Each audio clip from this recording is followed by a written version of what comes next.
दो हैं हम, इसलिए एक को बिठा देते हैं। और जैसे चल रहे थे ना, तो एक आदमी मिल गया पहले, वो कहता देख करके, कहते कितना निर्दयी है ये बेटा, कितना निर्दयी है। बूढ़ा बाप पैदल चल रहा है, खुद घोड़े पर बैठा है।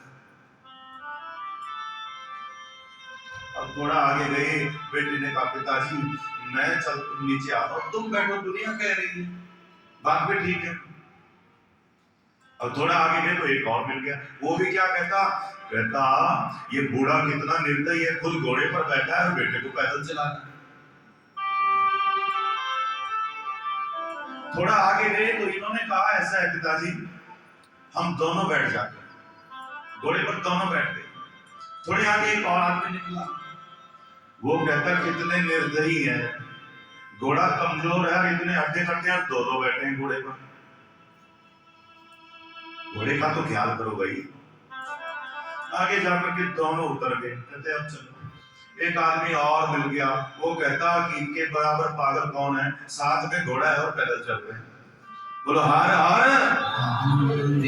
तो जब एक बैठा तब भी बोला, जब दो बैठे तब भी बोला, जब कोई नहीं बैठा तब। दुनिया तो बोलती है ना, वो कहां चुप रहने वाली। आप जो मर्जी करो उसमें बोलना ही बोलना है। तो ऐसे ही भगवान कहते हैं कि माँ मुझे तो तोड़ मिल गया, मैंने क्या करना है। इसलिए आज तक जलंधर अगर जीवित था ना, तो अपनी पत्नी के कारण, क्योंकि वो पतिव्रता है, वो पूजा करती रहती है। पतिव्रता इतनी बड़ी ताकत है ना, कहते कोई कुछ नहीं बिगाड़ सकता। डायरेक्ट भगवान भी आ जाए तो वो भी उसका बाल बांका नहीं कर सकता है, ऐसी ताकत है। इसलिए माता मैं अब उसके पतिव्रता धर्म को भंग करूंगा और भोलेनाथ के हाथों ही उसको मरवा दूंगा। तो भगवान ने क्या किया, जलंधर का रूप बनाया और वृंदा के सतीत्व को नष्ट किया, और उधर जलंधर मारा गया। बोलो हार हार। तो वृंदा ने कहा तुम कौन हो,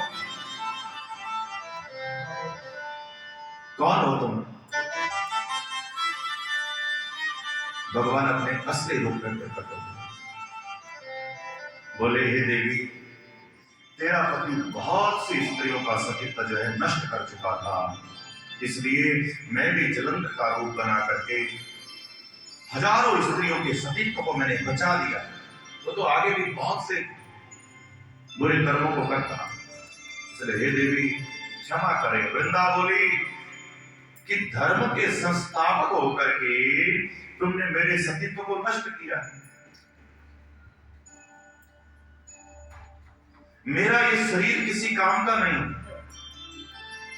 देखो एक स्त्री, देखो पतिव्रता धर्म पर जो है कितनी ताकत है।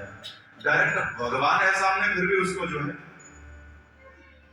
कहती है तुमने एक पतिव्रता स्त्री के सतीत्व को नष्ट किया है, जाओ, एक तो मैं अपने शरीर को जला दूंगी, इसको रखूंगी नहीं, और दूसरा मैं तुम्हें श्राप देती हूं, तुम पत्थर के बन जाओ। भारतीय नारी की शक्ति देखो, भगवान को भी श्राप दे रही है, तुम पत्थर के हो जाओ। भगवान की आंखों से आंसू निकल गए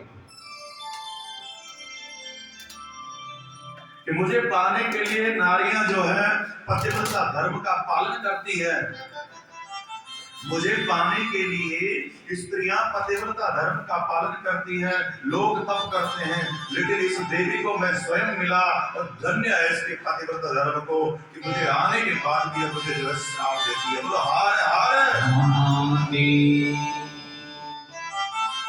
क्यों? वृंदा कहती है कि मेरे पति के सामने तुम कुछ भी नहीं हो।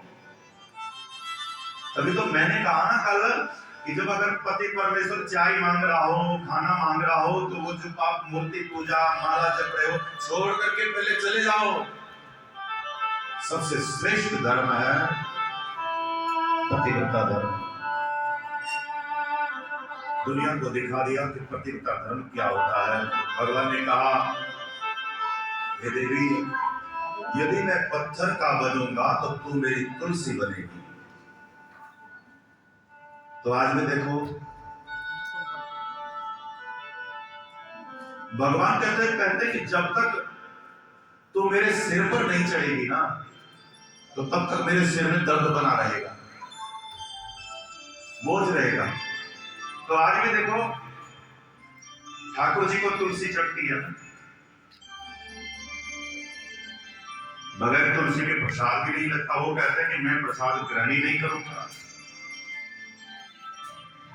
भगवान शिव जो है, भगवान शिव को वैसे शिव पुराण में तो लिखा है तुलसी चढ़ती है भगवान शिव को, इस पुराण में लिखा हुआ है, लेकिन वैसे मंजरी चढ़ती है।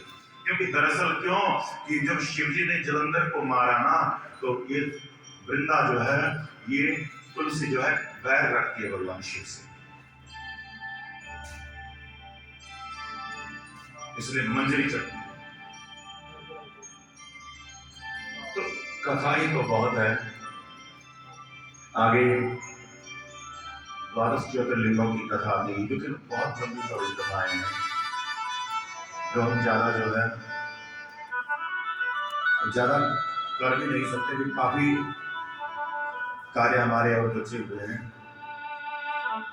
लेकिन हम यही प्रार्थना करेंगे भगवान से, सब लोग कहें आत्मा त्वं गिरिजावती सहचरा प्राणः शरीरं ग्रहम् ओजाते विषयोपभोग रचना निद्रा समाधिस्थिते संचारः प्रलयो प्रदक्षिणते स्तोत्राणि सर्वायो यज्ञकर्म करोमि तत्तदचिदं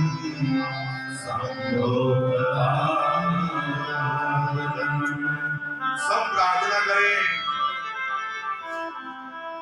आत्मा त्वं गिरिजापति, हे प्रभु हे भोलेनाथ मेरी आत्मा तुम हो। ये जो प्रार्थना करते हैं, हे भोलेनाथ मेरी आत्मा तुम हो, आत्मा त्वं गिरिजापति। ये जो पार्वती देवी है ना, ये देवी ही मेरी बुद्धि है। आत्मा तुम गिरिजापति सहचरा प्राण, ये जो मेरे